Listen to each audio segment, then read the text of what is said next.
সবার স্মৃতির প্রতি শ্রদ্ধা জানাতে 1 মিনিট নীরবতা পালন করতে দাঁড়াবে। শুনছে উদ্বোধনী সঙ্গীত পরিবেশিত হবে। উদ্বোধনী সঙ্গীত পরিবেশন করবার জন্য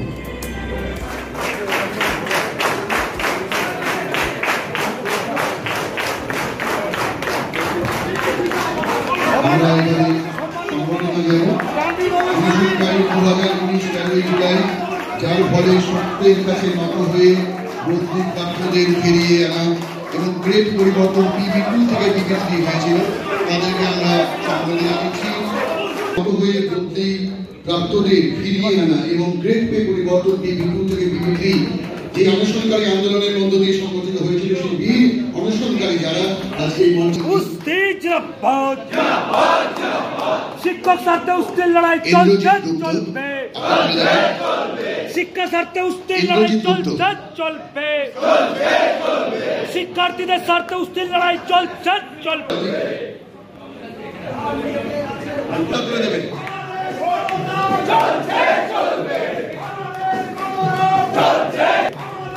সুচিত্রা মাঝিকে আমরা ভাস্করদের হাতে তুলে দিলাম, চন্দন চ্যাটার্জি তুলে দিলেন এই সম্মাননা।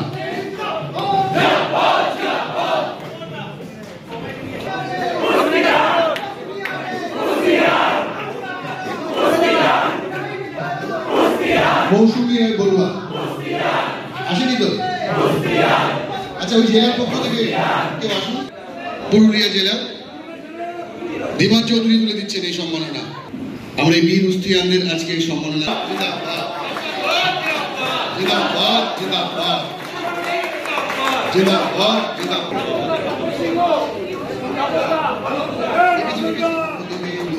সম্মানিত হব। পদ্মশ্রী বিদ্যালয় গর্ব, উত্তর বাংলার গর্ব, বিশিষ্ট ভাওয়াইয়া শিল্পী, তার হাতে সম্মান স্মারক তুলে দিলেন। অনুরোধ করব।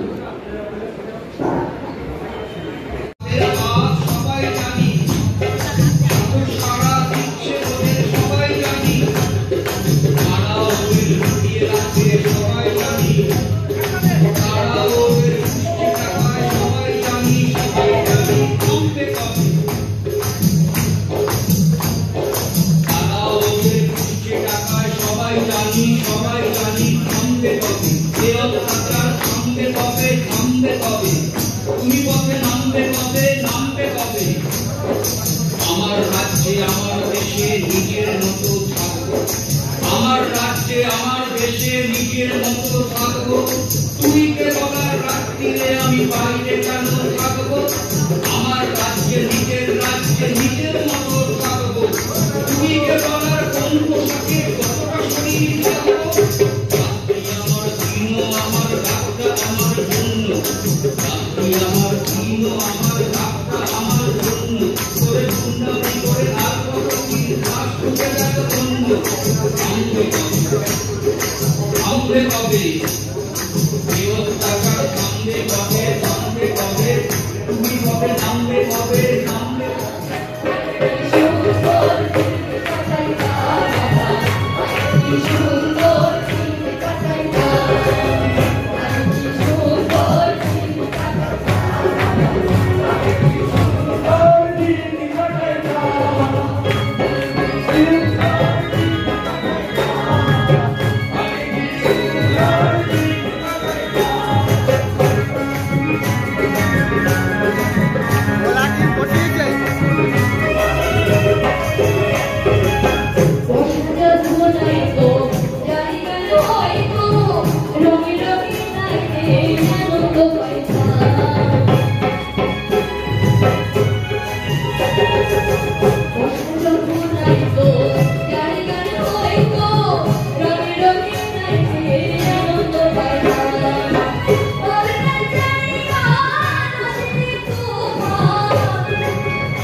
মানব, আরো একবার পরিচিতি হলো তাদের সাথে আমাদের।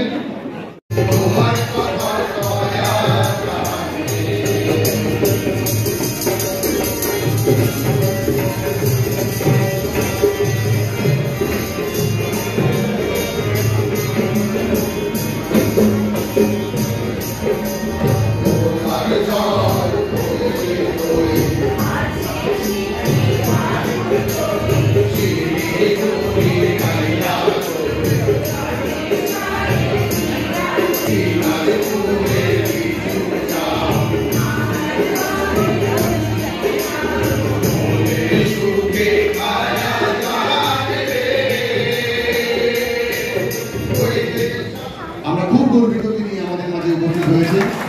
এবারে সন্দীপবাবু, আপনি উত্তরীয় করে দিন।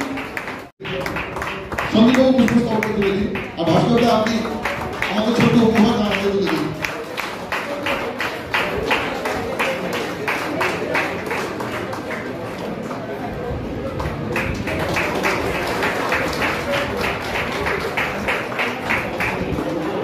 নিবিড় হয়ে যায় কুস্তির সাথে, এবং এতটাই নিবিড় যে রাস্তাঘাটে উস্তি যদি কোনো দিন আক্রান্ত হয় বা উস্তি করতে গিয়ে কোনো নেতৃত্বর কিছু হয়, শুধুমাত্র আদালতের দোরগোড়ায় আমি থাকি না, একমাত্র সংগঠন যেটার জন্য আমি রাস্তায় নিজে যাই এবং যেখানে জায়গায় যাওয়ার চেষ্টা করি সেটা হলো আপনাদের জন্য।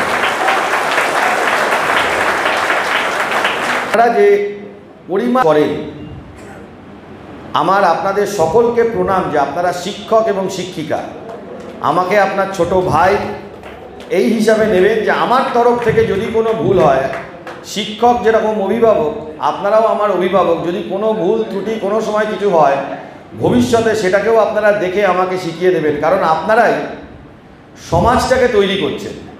আর আপনারা যখন সামাজিক কাজ করছেন শুধু শিক্ষকতা ছাড়া, সেইটা সমাজের কল্যাণে করছেন। আউট অফ দ্য বাউন্ডারি ভাবা।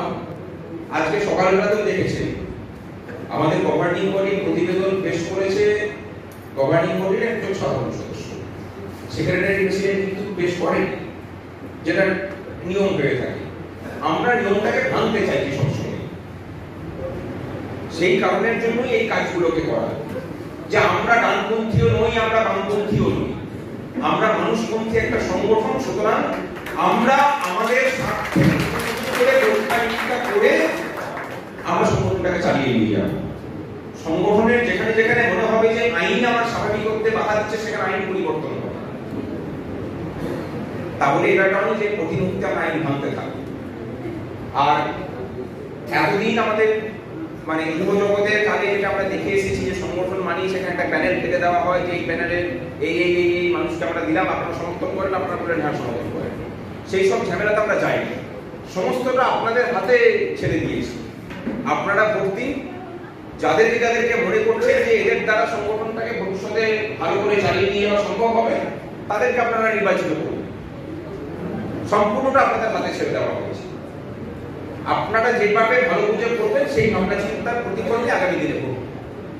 এই জায়গা থেকে আমরা করেছি এবং সেখানে আশা করি কোনো বিতর্কের অবকাশও নেই, যেটা প্রত্যেকটা জায়গা থেকে থাকে যে আমার লোককে করা হবে না বলে আমি যেতে পারতাম, আমি লোক ছিলাম। এখানে কেউ আর কোনো অভিযোগের জায়গা পাবে না।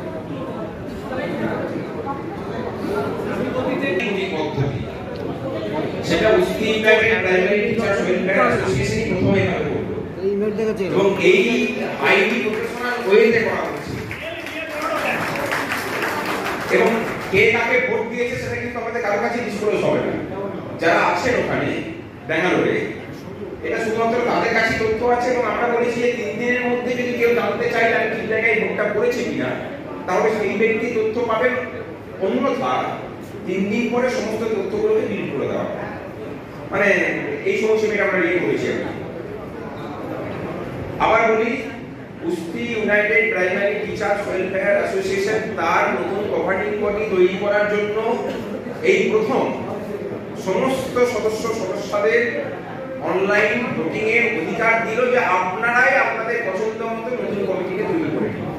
এটা যে কোনো সংগঠনের ক্ষেত্রে এটা প্রথম, রাজনৈতিক অরাজনৈতিক সমস্ত সংগঠনের ক্ষেত্রেই এটা প্রেস করো একবার।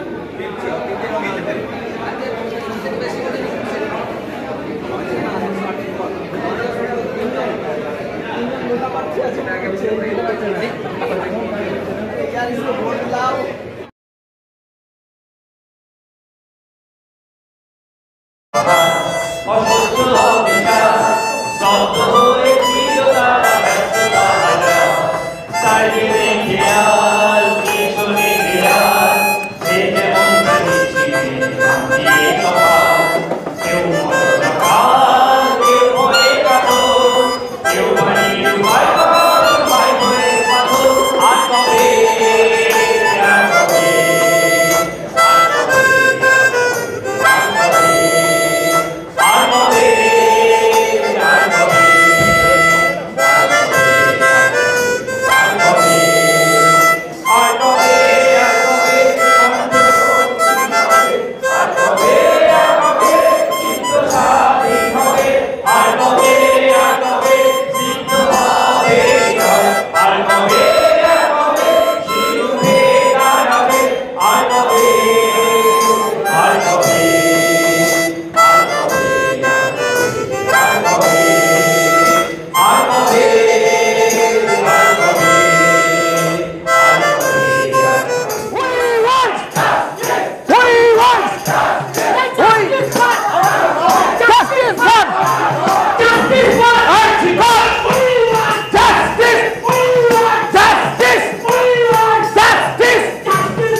এই পর্বের যে ভোটিং এখানে এই যে 17 জন আছে তার মধ্যে থেকে সভাপতি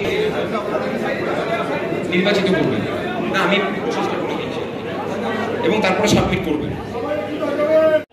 আজকে উপস্থিত গভর্নিং বডি নির্বাচনে যে অনলাইন ভোটিং সিস্টেম সে সম্পর্কে কি বলবেন?